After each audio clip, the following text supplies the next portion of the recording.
Hi, everyone. Welcome to the Silver Years. My name is DK, and I'm very happy to be here. And I humbly thank you for joining me. Today, I'd like to talk about surveillance, and more particularly, facial biometric surveillance and genetic surveillance. Now, this topic may not be at the top of your list of important things to ponder these days, especially when considering the inflationary costs of survival and life's necessities. But what if your collected biometric data is being used to charge you more at the store or for services without you knowing it?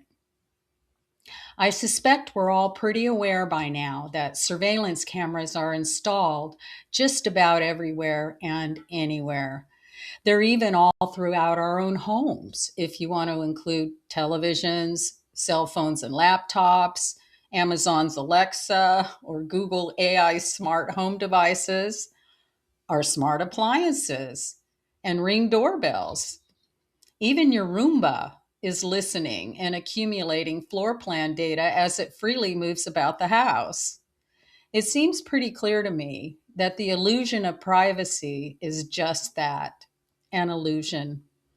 We are being tracked and recorded within our homes, within our cars, while at work, wherever we shop, and wherever we travel. Wherever we go, there's a camera or satellite that's been activated with eyes on us at all times. For many, this might seem like a good thing. What do the promos always say? For our convenience, safety, and protection, right? For others, the unwelcomed spying might be considered a violation of privacy and a threat to public safety when this data is used by the morally challenged to weaponize our biometrics against us. What if both sides have it right? Because in the highly polarized matrix we live in, anything that can protect us can also be weaponized against us. And it's on us. It's on us to recognize the difference. It's also up to us to set the boundaries when it's gone too far. Awareness, of course, is usually the best place to start, which means we'll need to go beyond our modern conveniences to have a better understanding of how our personal information is stored and utilized. And this begins with asking a few good questions, like where does our biometric data go? Where is it stored? Who controls it? And who gets access to it? While I might not be able to answer all of these questions in today's video, what I can tell you is who does not get access to my data files. And that's me. Even though I'm the focal point of that data, the star of that movie, some might say, yet I cannot have access to it or how it's being used. Speaking from my mortgage origination experience, I can tell you that data collection repositories hold a marketable and highly valuable asset for those who control the database. Just ask the three national credit bureaus who have been selling your data to the highest bidder for decades, selling your data to those who seek to hustle a sale from someone matching your data profile and personal criteria. The rates and fees you're charged are based upon how that data rates you. And data collection has clearly not been limited to the credit and financial realms. Just ask 23andMe, the data collection biotech company that people can't seem to get enough of. Millions volunteering their DNA genetics to some unvetted lab for analysis in the hopes of finding clues about their genealogical or medical history. The upside here is that this data has helped people locate and identify lost family members separated through adoption or the like. It's also helped people in identifying genetic conditions as perhaps a preventative measure. And the genetic data collected has additionally been used to locate and prosecute those being pursued by law enforcement. Now, the dark side to this DNA data collection includes laboratory research being done using your genetic material as a secret aside. Genetic research done in biolabs without your knowledge or permission, unless, of course, you've read all the fine print when submitting your DNA sample. This makes me think of the HeLa cell, H-E-L-A, H-E-L-A, the HeLa cell culture still being used by laboratories 75 years after it was extracted. Maybe you heard about this case where the cervical cancer cells were removed from a melanated woman named Henrietta Lacks, hence the name HeLa, using the first two letters of her first and last name. Her cells were removed before she passed in 1951 without her permission or that of her family's, and were vigorously studied and shipped around the world in the name of research without her knowing and without compensation. Those cultured cells were still being used in research for more than 60 years before her family became aware of it and took legal action. The list of nefarious research that's been done by unknowns with big bucks and access to the DNA repository database held by companies like 23andMe is endless. There was even a point recently when 23andMe filed bankruptcy, and major concerns mounted when the publicly traded company, whose assets were basically the genetic material of the many millions who had submitted DNA samples. That was their asset, your DNA.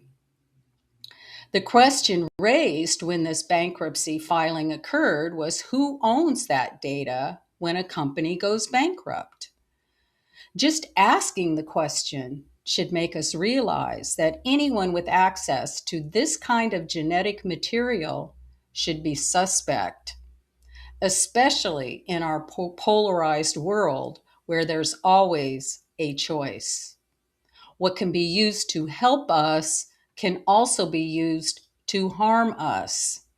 And we've been misled into believing that this data is what's necessary to help the medical industry devise solutions for health issues that have plagued humanity since the invention of the vaccine. Things like genetic disorders, cancer, diabetes, autism, heart and nervous system ailments, to name but a few. The data has not been used to help us.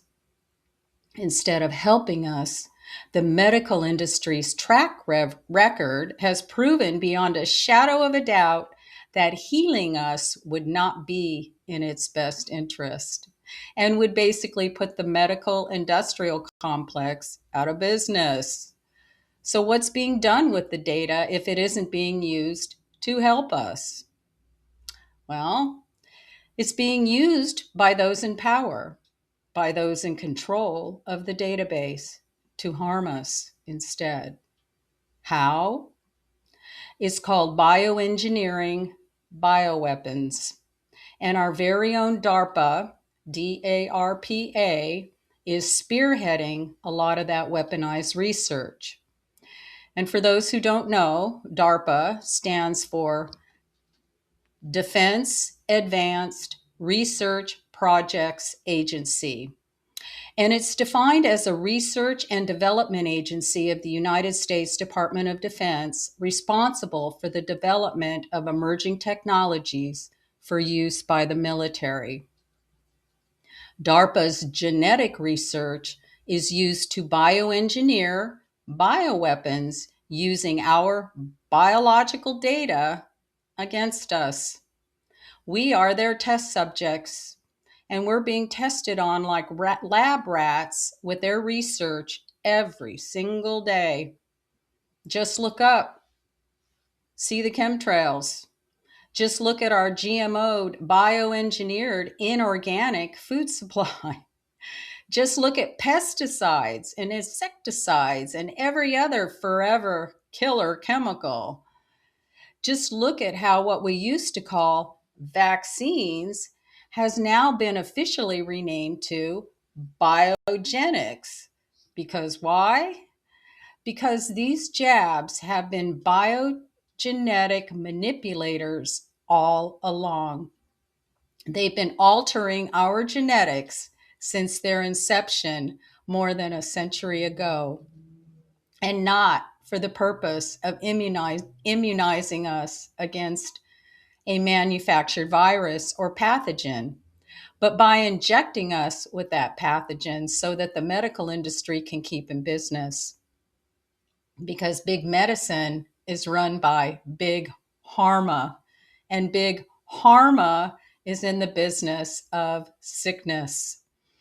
And please know, this is barely scratching the surface of what this abuse of data has produced, as the Epstein files have recently exposed.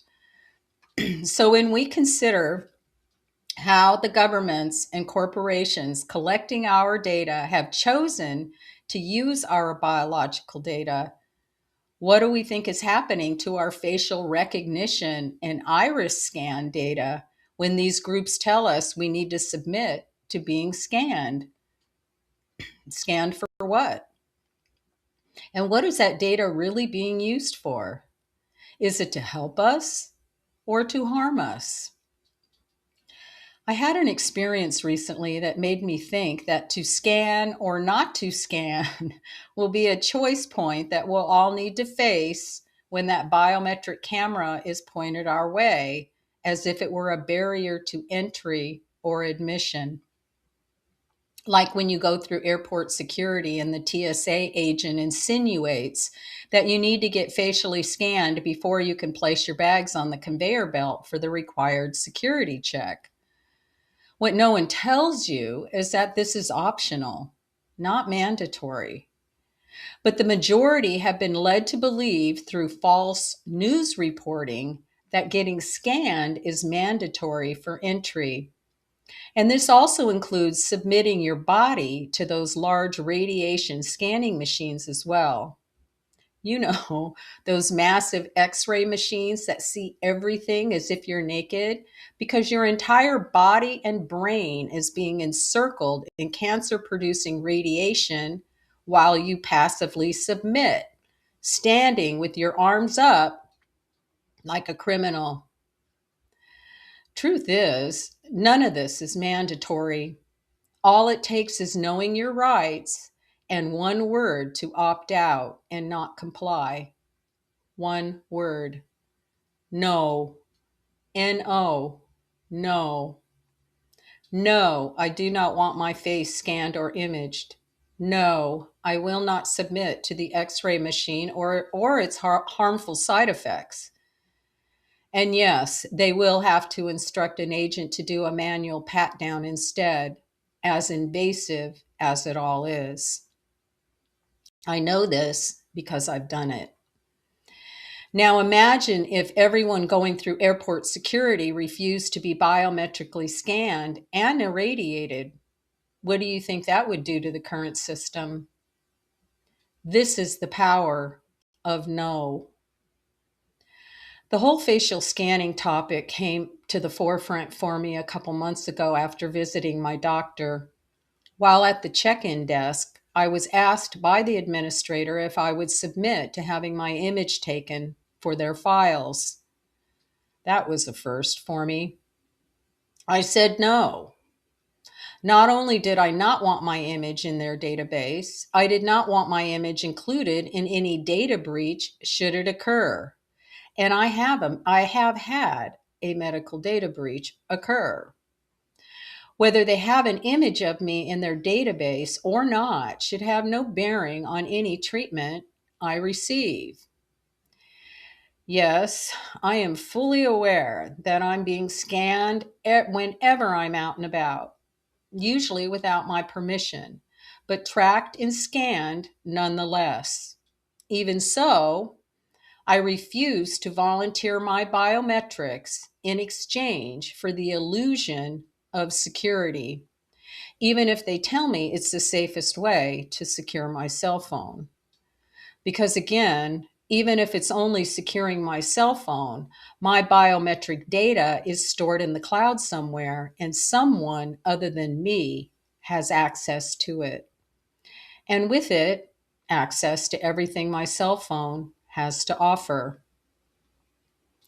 I saw the other day that Disneyland is now employing biometric facial scans at all of its entry gates.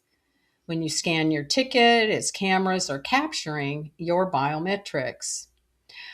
My first question, of course, concerns the protection and safety of the young children who are in line at the gate.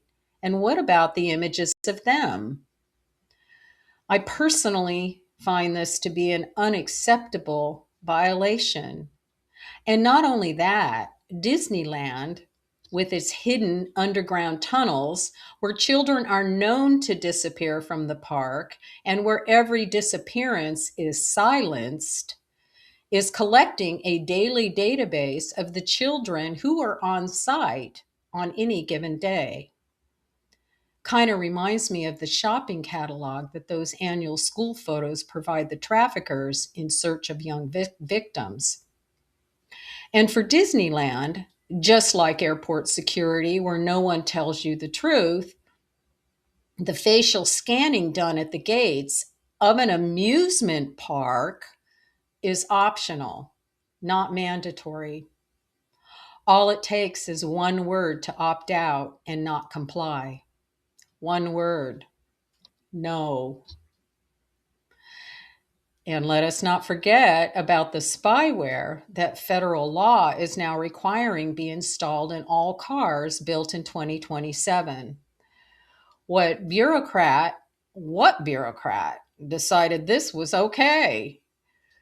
The spyware installed throughout these new vehicles will biometrically scan your eyes, test your breath, test your blood alcohol through the steering wheel, sensors in the steering wheel, gauge your emotional stability, monitor your speed, and whatever else.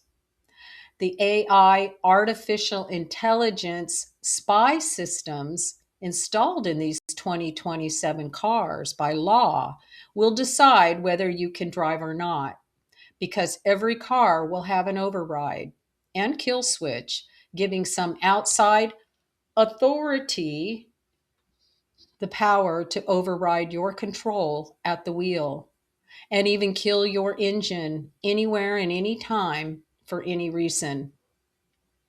And lest we not forget, all biometric data collected by your car will be reported to law enforcement and insurance companies for use against you. Think coverage and premium costs. Is Big Brother normalizing an AI police state for our safety and protection? Or is it just another excuse to gouge us further in costs? A bit of both, maybe, and then some. The override and kill switch aspects have been in new cars for a while now. 2027 just saw it made a legal requirement along with the rest of the spyware. It doesn't look like we can just say no to the spyware in new cars, but we can choose not to buy one. We can choose to buy an older car that doesn't have overrides and kill switches and spyware reporting our behavior to the police state or insurance companies. We always have a choice, even if it isn't new and shiny. And in our country, where money reigns supreme, our choices are often made with the dollars we spend. And that brings me to Walmart and its recent announcement and installation of digital price tags. Have you heard of this one? Price tags that read your facial biometrics and adjust pricing accordingly. Of course, Walmart swears there'll be no surveillance pricing or surge charging, but do you believe that? The price tag might read one thing when you pull an item off the shelf and be something else entirely when you get to the checkout due to any number of factors. How would you handle getting to the checkout and discovering some of the prices have changed? Most people are too embarrassed to make a scene and refuse a purchase, while others are piled up in the line behind them. But there's always a choice. Allow the store to lie and cheat you, or use your power, the power of your dollar, to say no. If I go through a store checkout and any scanned item is priced higher than listed on the shelf price tag, I will make the cashier pull that item from my cart. But that's me. I don't care who's lined up behind me. I will not participate. Instacart was recently busted for AI pricing strategies that has seen significant inconsistencies within its electronic pricing due to AI consumer profile assessments. As if we don't pay enough already. Now we're being rated and charged for groceries as if our biometric scans are credit reports. And if the cult movie Office Space, the older movie, didn't teach us anything, it taught us that all those extra pennies in pricing add up, even if real pennies are to be a thing of the past. Anyhow, side note, but relevant, in 2024, I co authored a book called In the Rearview Mirror with artist Katie Collins. Now, In the Rearview Mirror was a collection of short form observations we were writing about during 2009, from 2009 to 2012 period, that predicted the surveillance state we see today.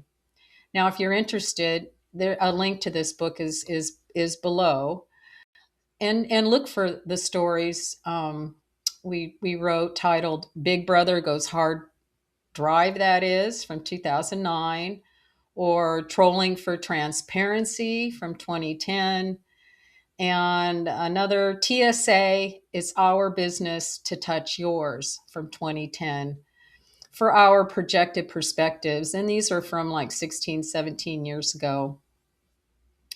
And let me say, just as a reminder, like most of the things I discuss on my channel, this topic is extremely multi-layered and multifaceted, which means that it's not just one thing that makes it all so. It's many layers of things over time that has gotten us to where we are today. What I'm trying to shed light on here are simply some of these significant factors I've observed contributing to this governmental and corporate leap in collecting our biometrics for use in population control and control through the issuance of digital IDs. And by the way, it's been reported that France just had its entire digital ID database hacked and sold on the dark web. So there you go. Now I'd like to leave you with a loaded question to ponder, as I like to do. How do you feel about having your biometrics scanned and archived? Please leave your comments below. I would love to hear your thoughts. So until next time, be well, choose love, and thank you. Thank you for listening. Goodbye for now.